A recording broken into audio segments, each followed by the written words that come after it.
Welcome to my channel Teli online class. आज की video में मैं आपको नेक्स्ट स्लाइड से बता रही हूँ। पीपीटी में जीएसटी इंट्रोडक्शन के बारे में हम पढ़ रहे हैं। तो यहाँ पर एचएसएन एंड एसएसी कोड है। लास्ट वीडियो में मैंने आइटम्स रेट से रिलेटेड आपको बताया था। तो यहाँ पर हम कर रहे हैं एचएसएन एंड एसएसी कोड। जितने भी गुड्स एंड जितनी भी सर्विसेज होती हैं गवर्नमेंट ने उसके लिए HSN कोड सेट किया हुआ है। तो HSN की जो फुल फॉर्म होती है वो harmonise system nomenclature for goods and SAC service accounting code for services. UQC is unit quantity code. Okay, तो गुड्स के लिए HSN कोड होता है, सर्विसेज के लिए SAC कोड होता है and UQC unit quantity code होता है जो यूनिट्स के लिए होता है। यूनिट क्या होती है? किसी भी प्रोडक्ट को हम जिस भी क्वांटिटी में मेजर करते हैं उसके लिए हम यूनिट्स का यूज करते हैं एंड उसके लिए ही गवर्नमेंट ने कोड फिक्स करे हुए हैं। जब हम टैली में जीएसटी इनवॉइस बनाते हैं तो हमें कोई भी प्रोडक्ट या कोई भी सर्विस के लिए HSN एंड SAC कोड देना मैंडेटरी है। यूनिट्स का UQC कोड देना मैंडेटरी है। अगर हमने इसमें से कुछ भी नहीं लिया होगा तो हमारा जो इनवॉइस है वो पूरा नहीं बनेगा, मतलब उसमें हमारे पास सारी चीज़ें नहीं रहेंगी अगर आप HSN कोड नहीं देते हो तो। ओके, तो ये सारी चीज़ें इंपॉर्टेंट है देना। उसके बाद नेक्स्ट है डिटर्मिनेशन ऑफ GST चार्ज। मैंने आपको जितना GST के बारे में लास्ट स्लाइड्स में बताया है उसी के अकॉर्डिंग आपने डिटरमाइन करना है कि इस केस में कौन सा टैक्स एप्लीकेबल होगा। तो यहाँ पर जैसे कि लोकेशन ऑफ सप्लायर है, प्लेस ऑफ सप्लाई है। ओके, दोनों ही कर्नाटका में है, लोकेशन ऑफ सप्लायर भी और प्लेस ऑफ सप्लाई भी।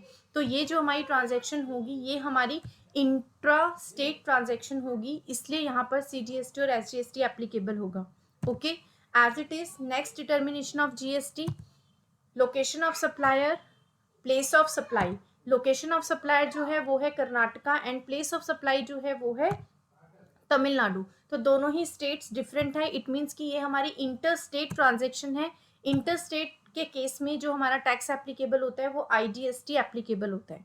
ओके, तो यहाँ पर हम IGST एप्लीकेबल करवाएंगे।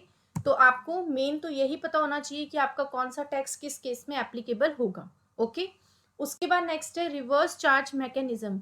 रिवर्स चार्ज मैकेनिज्म ये जस्ट एक टर्म मैं आपको बता रही हूँ, बाकी इसका जो प्रोसेस है और इसका जो मीनिंग है वो हम टैली में जब करेंगे तो मैं आपको प्रैक्टिकली करके दिखाऊंगी। Reverse charge mechanism, normally the supplier of goods और services pays the tax on supply. मैंने आपको बताया था कि जो भी रजिस्टर्ड डीलर जिसका भी turnover more than 20 lakh rupees है, GST में रजिस्टर्ड है, वो किसी भी पर्सन को सेल करेगा तो वो टैक्स कलेक्ट करेगा। तो अगर वो टैक्स कलेक्ट करेगा तो गवर्नमेंट को पे भी करेगा। ओके, नॉर्मल केस में तो ऐसा ही होता है कि जो सेलर है वही गवर्नमेंट को टैक्स पे करता है, लेकिन RCM के केस में टैक्स लाइबिलिटी बायर से हटके सेलर से हटके बायर पे आ जाती है। इट मीन्स कि सेलर को टैक्स नहीं देना पड़ता, बायर को देना पड़ता है। इसमें बहुत सारे केस होते हैं, अनरजिस्टर्ड डीलर्स के केस में, इंपोर्ट ऑफ सर्विसेज के केस में, और कुछ स्पेसिफिक गुड्स एंड सर्विसेज भी होती हैं जिनके ऊपर गवर्नमेंट ने RCM अप्लाई किया हुआ है।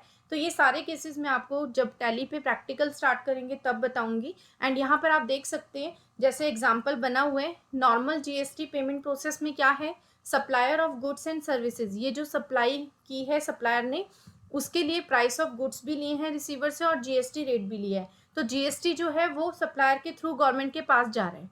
Okay, but GST payment process reverse charge के केस में कैसे है, सप्लायर सपोज अनरजिस्टर्ड है या फिर उसने वो गुड्स में डील किया है वो जो ऑलरेडी रिवर्स चार्ज के अंडर आते हैं।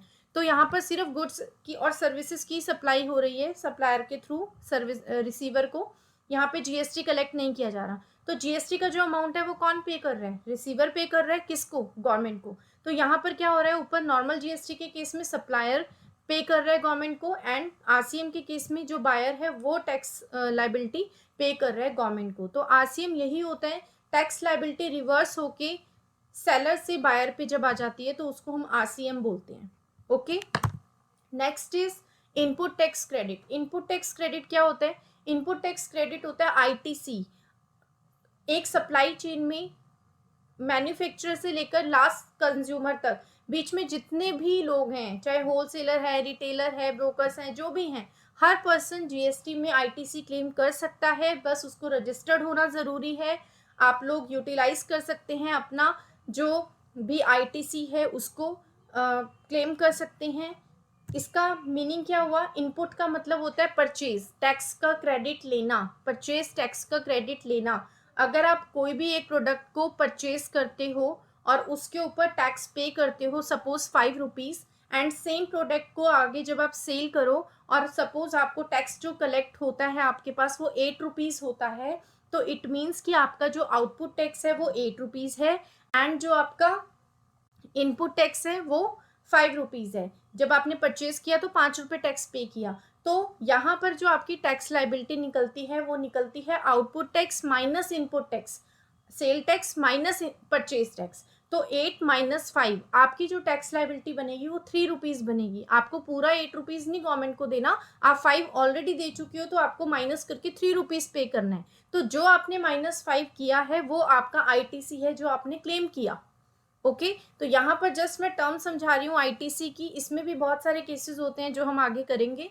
अंडरस्टैंडिंग इनपुट क्रेडिट, इनपुट देखिए यहाँ पर आप एक एग्जांपल से समझ सकते हैं। मैंने A से जब परचेज किया तो 100 रुपीज़ टैक्स पे किया, B से परचेज किया तो 120 रुपीज़ टैक्स पे किया, C से परचेज किया तो 80 रुपीज़ टैक्स पे किया। उसके बाद जब मैंने ये सारे प्रोडक्ट को सेल किया तो मैंने जो टोटल टैक्स कलेक्ट किया वो 450 रुपीज़ कलेक्ट किया।